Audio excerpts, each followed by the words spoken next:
Audio book वाङ्मय 66 युग निर्माण योजना दर्शन स्वरूप व कार्यक्रम चैप्टर 3 पार्ट 21 हमारा आगामी कार्यक्रम। युग निर्माण योजना को व्यावहारिक रूप देने के लिए हम अखंड ज्योति परिवार को उसी प्रकार प्रयुक्त करेंगे जैसे एक वैज्ञानिक अपनी प्रयोगशाला में तन्मय हो जाता है या एक माली अपने बगीचे में अपने आप को खो देता है। बगीचा का हर खिलता हुआ फूल माली की अंतरात्मा में प्रसन्नता की लहरें उद्वेलित करता है। हमारी प्रसन्नता का स्रोत भी अब अखंड ज्योति परिवार से संबंध स्वजनों के खिलते और निखरते जीवन के साथ संबंध रहेगा। दुनिया बहुत बड़ी है, व्यक्ति छोटा है। हर व्यक्ति के एक सीमित कार्य क्षेत्र चुनकर उसमें अपने आप को जुटा देना पड़ता है, तभी कोई सफलता दृष्टिगोचर हो सकती है। असीम विश्व की असीम आवश्यकताओं को सीमित मानव किस प्रकार पूरी कर सकता है? विश्व कल्याण की भावना रखते हुए भी उसका व्यावहारिक रूप तो किसी कार्य क्षेत्र में ही रह सकेगा। हमने अपना कार्य क्षेत्र में अखंड ज्योति परिवार के स्वजनों में घुल जाने का बना लिया है। यह क्षेत्र जितना जितना बढ़ेगा उतनी उतनी ही हमारी सेवा प्रक्रिया भी विस्तृत होती जाएगी। डिवीजन ए, शिक्षण कहाँ सफल होता है? उपदेश किसी को भी दिया जा सकता है, पर कुछ करने के लिए उसी को दबाया जा सकता है जिस पर अपना कुछ जोर हो। जिस पर अपना कुछ जोर नहीं, उससे यह आशा कैसे की जा सकती है कि यह हमारा कहना मानेंगे और हमारे प्रयत्नों के अनुरूप अपने को ढालने के लिए तत्पर होंगे। माता अपने गर्भस्थ बालक को अपने शरीर का रक्त प्रदान करती रहती हैं और उसी से बच्चे का शरीर बढ़ता है। यह प्रक्रिया अम्बिलिकल नामक एक नाड़ी के माध्यम से चलती है। यह नाड़ी माता के उदर में से निकल बच्चे के उदर में प्रवेश करती है। इसी से होकर माता का रक्त बच्चे के शरीर में प्रवेश करता है।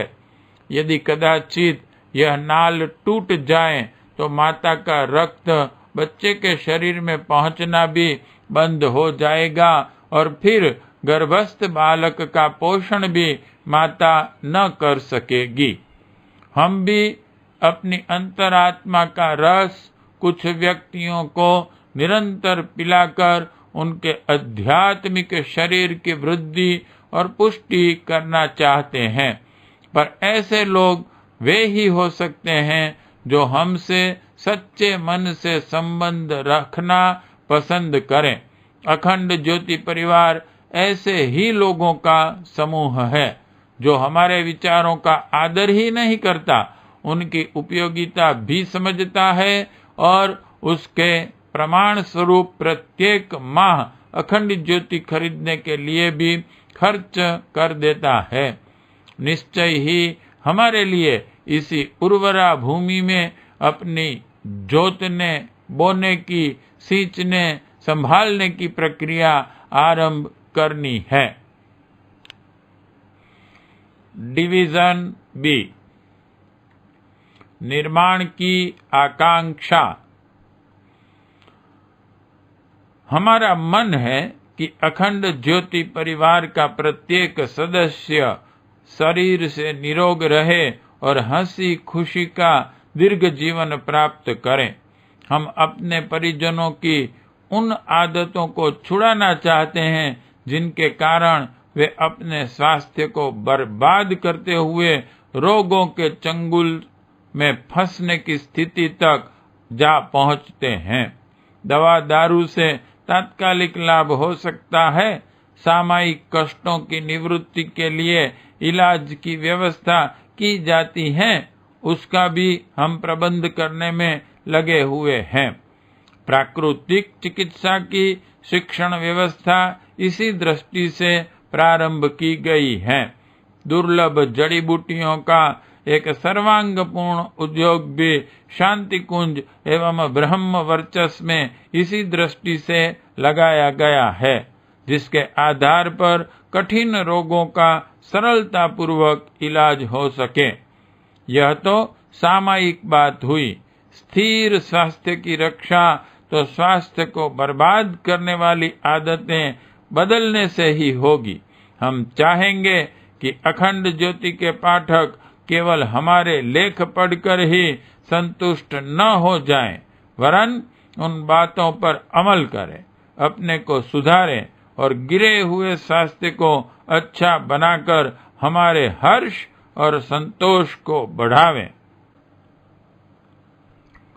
डिवीजन सी, स्वभाव तथा भावना का परिष्कार। सोचने का तरीका गलत होने से जीवन में अगणित गुत्थियां उत्पन्न हो जाती हैं। भावना, आकांक्षा, अभिरुचि और प्रवृत्ति के कुमार्गगामी हो जाने से असंतोष, अभाव और संताप का बाहुल्य हो जाता है। इसके कारण मनुष्य अपने को नारकीय अग्नि में चिंता की चिता में सुलझता अनुभव करता है। हमारी अभिलाषा है कि प्रज्ञा परिवार का प्रत्येक सदस्य विचार करने की कला सीखे, जिंदगी जीने की विद्या की प्रवीणता प्राप्त करें और अपने दृष्टिकोण एवं कार्यक्रम में आवश्यक हेरफेर करके आनंद और उल्लास का, प्रकाश और विकास का जीवन जिए।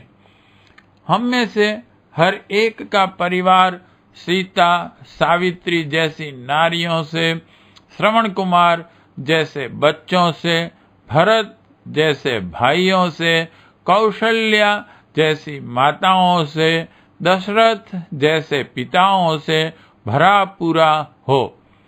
प्रेम और सद्भावना के वातावरण में अभावग्रस्त जीवन भी स्वर्ग जैसा लगता है। स्वभाव और दृष्टिकोण में थोड़ा अंतर कर लिया जाए तो हमारे परिवार में सचमुच स्वर्गीय सुख शांति विराजती दिख सकती है और उस वातावरण में पले हुए बालक नर रत्न और महापुरुष ही बनकर निकल सकते हैं। ऐसे हीरे मोतियों की खानें अपने परिवार के हर घर में देखने की हमारी आकांक्षा अत्यधिक प्रबल होती जाती है। डिवीजन डी, जीवन सेवा शून्य न रहे। हमारा मन है कि अपने परिजन कमाने खाने की ही एक बात सोचते सोचते और उसी के लिए मानव जीवन को बर्बाद करते हुए खाली हाथ दुनिया से न उठ जाएं। उन्हें ऐसा कुछ करने का भी अवसर मिले जिसके लाभ से लाभान्वित होकर वे जीवन लीला समाप्त करते हुए गर्व अनुभव कर सकें और संतोष की सांस ले सकें। इसके लिए सेवा और परमार्थ के लिए अपना कुछ समय और श्रम लगाना ही चाहिए। लोगों ने एक एक ईंट खिसकाकर हमारे आदर्श, देश, जाति और समाज को बर्बाद किया है।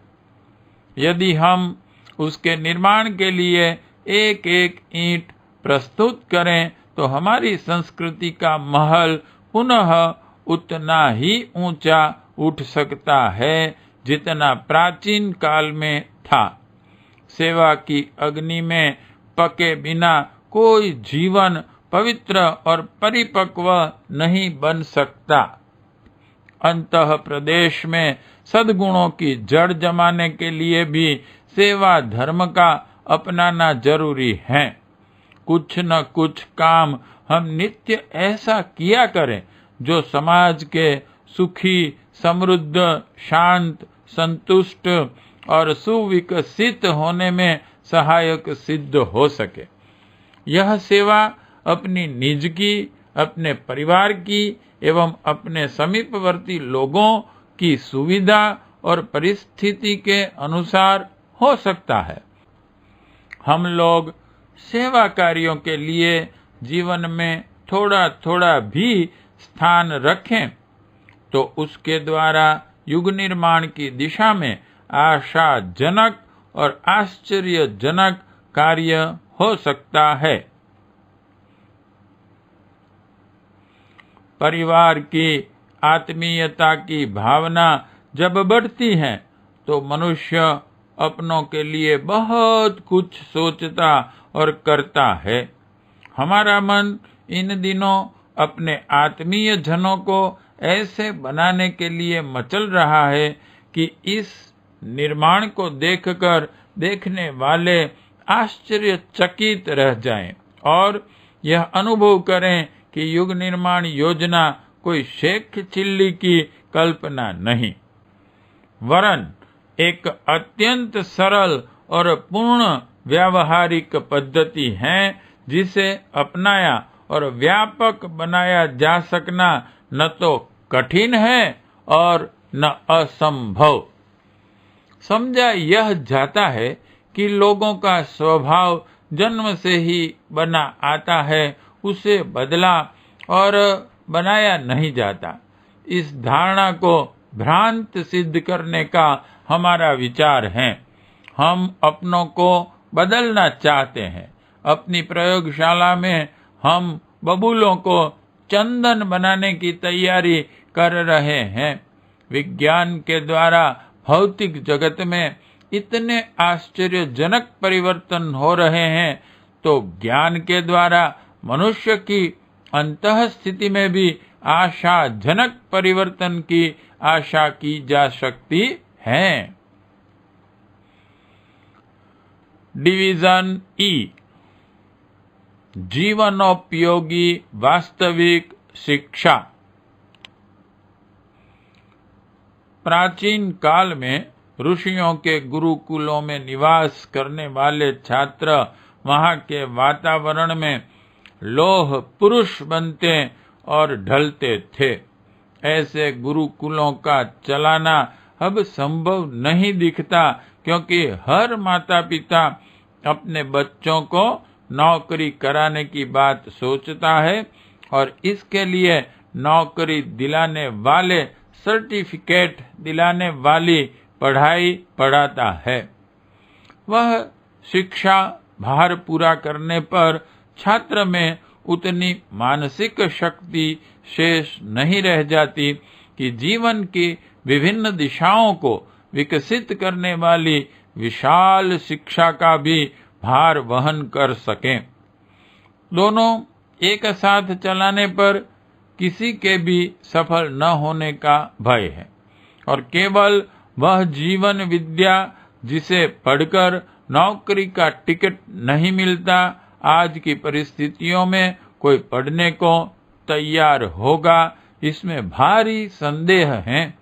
इसलिए गुरुकुल की योजना तो नहीं बना रहे हैं, पर ऐसी व्यवस्था अवश्य कर दी गई है जिससे परिजन कम से कम 10 दिन और अधिकतम 1 माह आकर हमारे पास रहें और दोनों मिलकर एक सुविकसित सुख शांतिमय जीवन एवं परिवार बनाने का शिक्षण प्राप्त करें।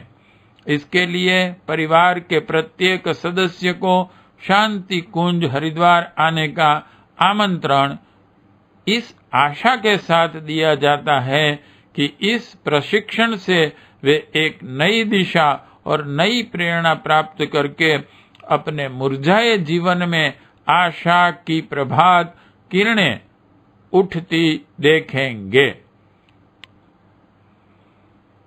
डिवीजन F, उपासना और आध्यात्म का मार्ग। अखंड ज्योति परिवार के दूरवर्ती देशव्यापी सभी सदस्य गण तो यहाँ नहीं आ सकेंगे, यह हम जानते हैं। इसलिए आगे से भी प्रयत्न करेंगे कि जहाँ अपने परिजन कुछ अधिक संख्या में हैं, वहाँ गोष्ठियों का आयोजन किया जाए और जो विचार विनिमय शिविरों में करने वाले हैं वह इन 3 दिन की गोष्ठियों में भी पूरा कर लें। बड़े सभा सम्मेलनों के ऐसे आयोजनों में जहां घटिया श्रेणी की भीड़ मनोरंजक बातें सुनने आया करती है, वहां जाने की अपेक्षा विचारशील लोगों की गोष्ठी में, जिनमें भले ही 25-50 व्यक्ति जमा हुए हों, ठोस काम होने की संभावना रहती है और उन्हीं में आने जाने की बात हमें अच्छी लगती है। भविष्य में विचार गोष्ठियां ही चला करेंगी और लोग उसके लिए कुछ समय निकाला करेंगे और परिजनों के घरों पर पहुंचने और जीवन विकास में कुछ सक्रिय मार्गदर्शन का सुख सौभाग्य प्राप्त किया करेंगे। अपने विचार पुत्रों को देखकर हमारा भावुक अंतःकरण उससे अधिक आह्लादित होता है जितना किसी पिता का अपने बच्चे को गोदी में खिलाते समय होता है। पार्ट 21 समाप्त।